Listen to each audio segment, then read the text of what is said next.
आज हम अपठित अवबोधन करेंगे। अपठित अवबोधन में हमें अपठित कोई एक गद्यांश आता है, जैसा कि आप यहाँ देख रहे हो कि वो 80 से 100 तक के शब्दों के बीच में एक सरल अपठित गद्यांश होता है। संस्कृत साहित्य परिचायकम विषय वस्तु स्यात् और संस्कृत साहित्य की परिचायक विषय वस्तु होती है। इसमें जो है अनेक प्रकार के प्रश्न पाए जाते हैं। कौन कौन से? एक पदेन उत्तरत, एक शब्द में उत्तर दो, पूर्ण वाक्येन उत्तरत, पूरे वाक्य में उत्तर दो, कर्तृक्रिया पद चयनम, कर्ता और क्रिया को चुनना, सर्वनाम स्थाने संज्ञा प्रयोग, सर्वनाम के स्थान पर संज्ञा प्रयोग, विशेषण विशेष्य पर्याय विलोम आदि चयनम, विशेषण चुनना, विशेष्य चुनना, पर्यायवाची चुनना या विलोम शब्द चुनना, समुचित शीर्षक प्रदानम और उचित शीर्षक देना। ये जो है प्रश्न अपठित अवबोधन में आते हैं। तो जो है सबसे पहले जब भी कोई अपठित अवबोधन आता है तो हम उसके प्रश्नों को पढ़ेंगे। देखिए पहला प्रश्न हम इसलिए पहले पढ़ते हैं क्योंकि इससे समय की बचत होती है। विवद मानव पक्षौ कुत्र आगत्य न्यायम इच्छतः, झगड़ा करते हुए दोनों पक्ष कहाँ आकर जो है न्याय चाहते हैं। सम्यक विचार्य स्वयं निर्णयम क श्राव्यति, अच्छी प्रकार से विचार करके कौन अपना निर्णय सुनाता है। न्यायस्य आल्यः क भवति, न्याय का घर क्या होता है।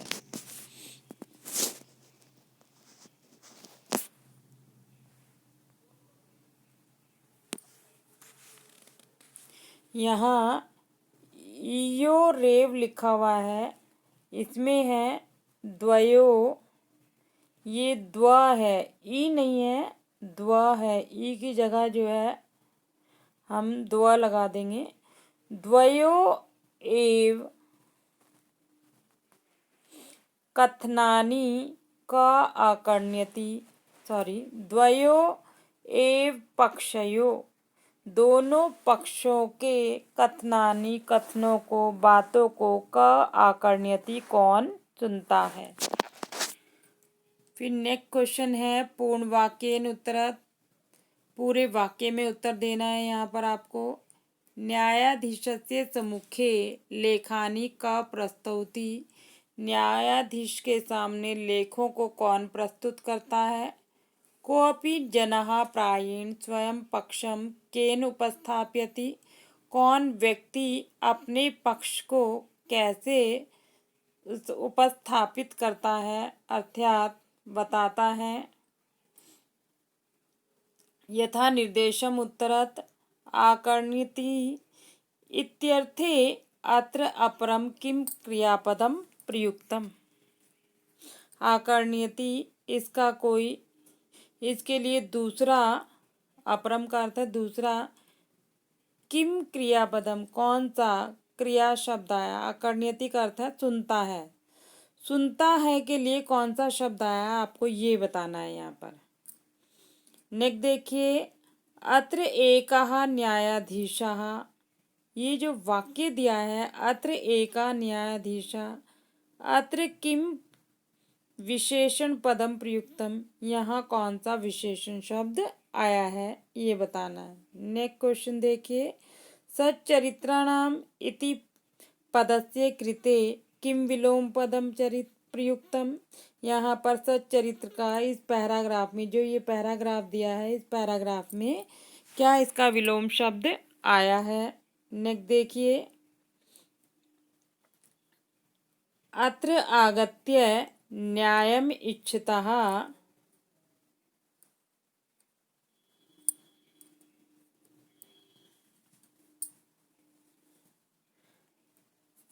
अत्र आगत्य न्यायम इच्छतः इहि अत्र इति अव्ययपदं कस्मै प्रयुक्तम्।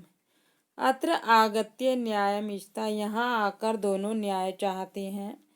इहि इस वाक्य में अत्र, ये जो अत्र शब्द यहाँ आया है, ये अत्र शब्द जो है वो कस्मै प्रयुक्तम, किसके लिए आया है। नेक्स्ट क्वेश्चन है, उक्त गद्यांशस्य समुचितम शीर्षकम लिखत। उक्त गद्यांश का उचित शीर्षक लिखो। तो यहाँ आपको शीर्षक बताना है। अब आ जाइए बेटा आप अपने पैराग्राफ पर। न्यायस्य आलयः एव न्यायालयः भवति। न्याय का घर ही, न्यायस्य आलयः न्याय का घर ही, न्यायालयः भवति न्यायालय होता है। विवदमानौ पक्षौ झगड़ा करते हुए दोनों पक्ष अत्र आगत्य यहाँ आकर न्यायम इच्छता न्याय चाहते हैं। अत्र एकः न्यायाधीशः वर्तते, यहाँ एक न्यायाधीश होता है। एकः च तस्य सहायका लिपिका भवति, और एक उसका सहायक लिपिक होता है। लिपिक कहते हैं हम क्लर्क को। लिपिका सर्वाणि लेख्यानि अवधानेन रक्षति। लिपिक अर्थात क्लर्क सर्वाणि लेखानि सभी लेखों को अवधानेन ध्यानपूर्वक रक्षति रक्षा करता है। यथा कालम च तानि और समय पर उनको न्यायाधीशस्य सम्मुखे न्यायाधीश के सामने उपस्थापयति उपस्थित करता है। न्यायाधीशा यत् किंचित अपि और न्यायाधीश जिस किसी को भी लेखितुम इच्छति लिखना जो लिखना चाहता है स तेन लिपिकेन लेखयति वह उस लिपक अर्थात उस क्लर्क से लिखवाता है। केचन न्यायालयाः वैयक्तिक विवादेभ्यः कुछ न्यायालय अर्थात कोर्ट धन संबंधी झगड़ों के लिए ए भवंती होते हैं। अन्ये च और दूसरे दुष्चरित्राणाम अभियोगेभ्यः भवति गलत कार्य करने वालों के लिए होते हैं। अभियोगेषु प्रायः द्वौ पक्षौ भवतः। झगड़े में प्रायः दो पक्ष होते हैं। न्यायाधीशः द्वयो एव पक्षयो। न्यायाधीश अर्थात जज दोनों ही पक्षों के कथनानि आकर्ण्यति बातों को सुनता है। कदापि राज्यम एव एकतरः पक्षः भवति। कभी भी राज्य एक के पक्ष में होता है। न्यायाधीशः सर्वाणि तथ्यानि जज सभी तथ्यों को सम्यक विचार्य अच्छी प्रकार से सोचकर स्वयं निर्णयम श्रावयति सुनाता है। उपस्थाप्यति न कोऽपि जनः प्रायेण और दूसरा कोई व्यक्ति स्वयं पक्षम स्वयं एव उपस्थाप्यति अपने आप उपस्थित करता है। द्वयो एव पक्षयो और दोनों ही पक्षों के अभिवक्तारौ भवतः वकील होते हैं। अभिवक्ता एव एकम पक्षम वकील ही एक पक्ष को तर्कपूर्वकम स्थापयति तर्कपूर्वक स्थापित करता है। अन्यस्य पक्षस्य च अभिवक्ता और दूसरे पक्ष का वकील तायुक्तो उन दोनों की युक्तियों को उसकी युक्तियों को प्रतिक्षिप्ति ही काटता है। प्राचीने काले प्राचीन समय में विक्रमादित्यस्य न्याय प्रक्रिया अति प्रसिद्धा आसीत्। राजा विक्रमादित्य की न्याय प्रक्रिया बहुत प्रसिद्ध थी।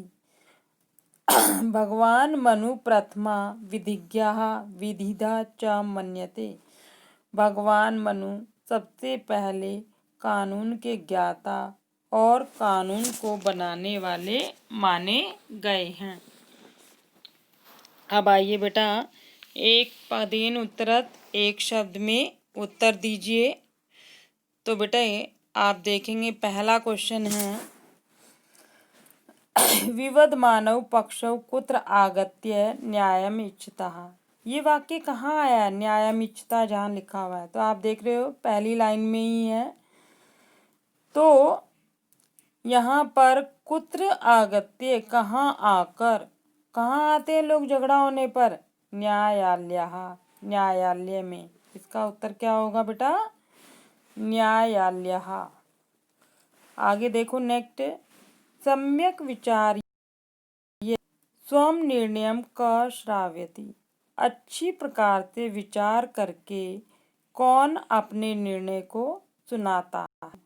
कौन सुनाता है?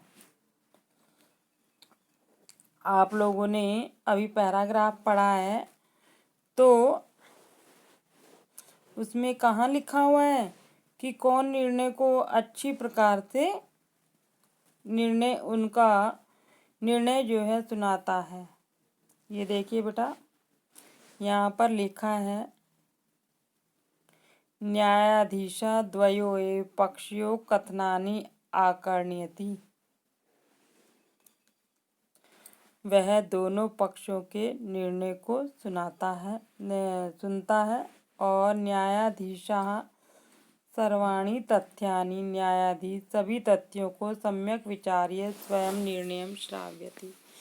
न्यायाधीश सभी तथ्यों को विचार कर अपना निर्णय सुनाता है। तो यहाँ पर जो ये कह दिया हुआ है, इसकी जगह क्या आएगा? न्यायाधीशः। क्या आएगा? न्यायाधीशः। न्यायाधीश, देख रहे ये लाइन यहीं आई है, पर यहीं पर आई हुई है। नेक्स्ट देखिए बेटा, न्यायस्य आलयः क भवति। न्याय का आलय क्या होता है? न्याय का घर क्या होता है? पहली लाइन में ही दिया है, न्यायस्य आलय न्यायालय भवति। तो इसका उत्तर होगा न्यायालय। नेक्स्ट देखिए बच्चे, द्वयो एव पक्षयो कथनानि क आकर्ण्यति। दोनों पक्षों के कथन को कह आकर्ण्यति कौन सुनता है? कौन कौन सुनता है दोनों पक्षों के? न्यायाधीशा द्वयो एव पक्षयो कथनानि आकर्ण्यति। तो कौन सुनता है? न्यायाधीशा। तो चौथे का आंसर होगा न्यायाधीशा। नेक्स्ट क्वेश्चन देखिए, पूर्ण वाक्येन उत्तरत। पूरे वाक्य में उत्तर दीजिए। न्यायाधीशस्य सम्मुखे,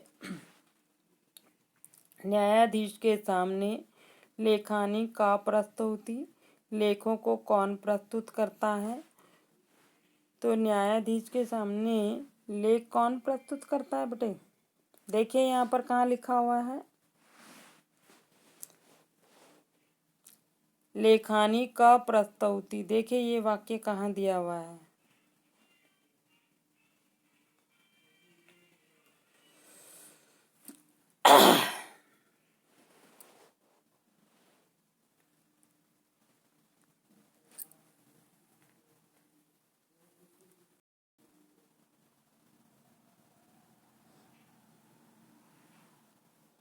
हाँ जी, ये देखिए बेटा, ये जो दिया है आपको क्वेश्चन नंबर, प्रश्न संख्या 2, न्यायाधीश के सामने लेखों को कौन प्रस्तुत करता है? न्यायाधीशस्य सम्मुखे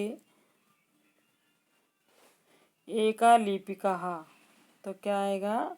न्यायाधीशस्य एषा लिपिका सर्वाणि लेखानि अवधानेन यथाकालं रक्षति, यथाकालं च तानि न्यायाधीशस्य सम्मुखे उपस्थाप्यति। ठीक है, या फिर यहाँ सीधा ऐसे भी लिख सकते हो बेटा, कह की जगह लेख का कर दो, या सॉरी लिपिका कर दो। कह की जगह ये जो आपका यहाँ पर कह दिया है कौन प्रस्तुत करता है, इसकी जगह लिपिका, और बाकी पूरा वाक्य जो है वैसे का वैसा ही रहेगा। तो आपका पूरा आंसर होगा न्यायाधीशस्य सम्मुखे लेखानि लेखों को लिपिकः प्रस्तौति, लिपिक प्रस्तुत करता है। नेक्स्ट देखिए, कोऽपि जनः प्रायेण स्वयं पक्षं केन उपस्थापयति। कौन व्यक्ति प्रायः अपने पक्ष को किसके द्वारा उपस्थापित करता है, किसके द्वारा जो है वो जो है अपने पक्ष को सुनाता है। यहाँ दिया है, जनः प्रायेण स्वयं पक्षम स्वयमेव उपस्थापयति, या फिर द्वयो एव पक्षयो अभिवक्तारौ भवता, दोनों पक्षों के वकील होते हैं, अभिवक्ता एव एकम पक्षम तर्कपूर्णम स्थापयति। तो ये आ गया इसका आंसर बेटा। यहाँ से आप इसको लिखोगे, अभिवक्ता एव एकम पक्षम तर्कपूर्वकम स्थापयति। तो ये जो है इसका आंसर हो गया। नेक्स्ट क्वेश्चन देखिए, यथा निर्देशम उत्तरत, जो पूछा है वही बताना है। तो आप देखिए, आकर्ण्यति इत्यर्थे अत्र अपरम किम क्रियापदम प्रयुक्तम। दूसरा यहाँ पर कौन सा क्रिया शब्द आया है। तो आकर्ण्यति का क्या अर्थ है, सुनता है। तो सुनता है के लिए यहाँ क्या है, श्राव्यति। तो इसका उत्तर होगा बेटा श्राव्यति। आकर्ण्यति का समानार्थक शब्द क्या, सॉरी, इसके इस अर्थ में क्रियापद कौन सा आया है, श्राव्यति। नेक्स्ट देखिए बच्चे, अत्र एकः न्यायाधीशः, यहाँ एक न्यायाधीश। ये जो वाक्य है, अत्र किम विशेषण पदम प्रयुक्तम, कौन सा विशेषण शब्द आया है। तो विशेषण किसे कहते हैं, जो किसी चीज की विशेषता बताता है। तो इसका अर्थ है यहाँ पर एका न्यायाधीशा, एक न्यायाधीश। तो आप देख रहे हो, एका न्यायाधीशा में इन दोनों शब्दों में जो एका शब्द है वो विशेषण है इसका। क्यों, क्योंकि वो न्यायाधीश की विशेषता बता रहा है कि न्यायाधीश एक है, दो हैं, कितने हैं। ठीक है, तो इसका विशेषण होगा बेटा एकहा। क्या होगा इसका विशेषण, एकहा। और ये पहचान होती है जब दो अक्षर होते हैं कि जो पहला शब्द होता है वो विशेषण होता है। नेक्स्ट देखो, सच्चरित्राणाम इति पदस्य कृते अत्र किम विलोम पदम प्रयुक्तम। सच्चरित्र का विलोम शब्द बताना है। सच्चरित्र का विलोम उल्टा क्या दिया हुआ है यहाँ पर बेटा, दुष्चरित्राणाम। क्या है इसका उल्टा, दुष्चरित्राणाम। नेक्स्ट क्वेश्चन देखिए, अत्र आगत्य न्यायम इच्छितः, यहाँ आकर न्याय चाहते हैं।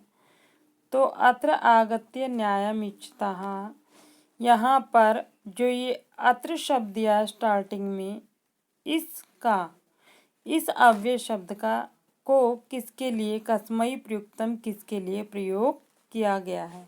तो आप देखिए कि ये वाक्य कहाँ आया है बेटा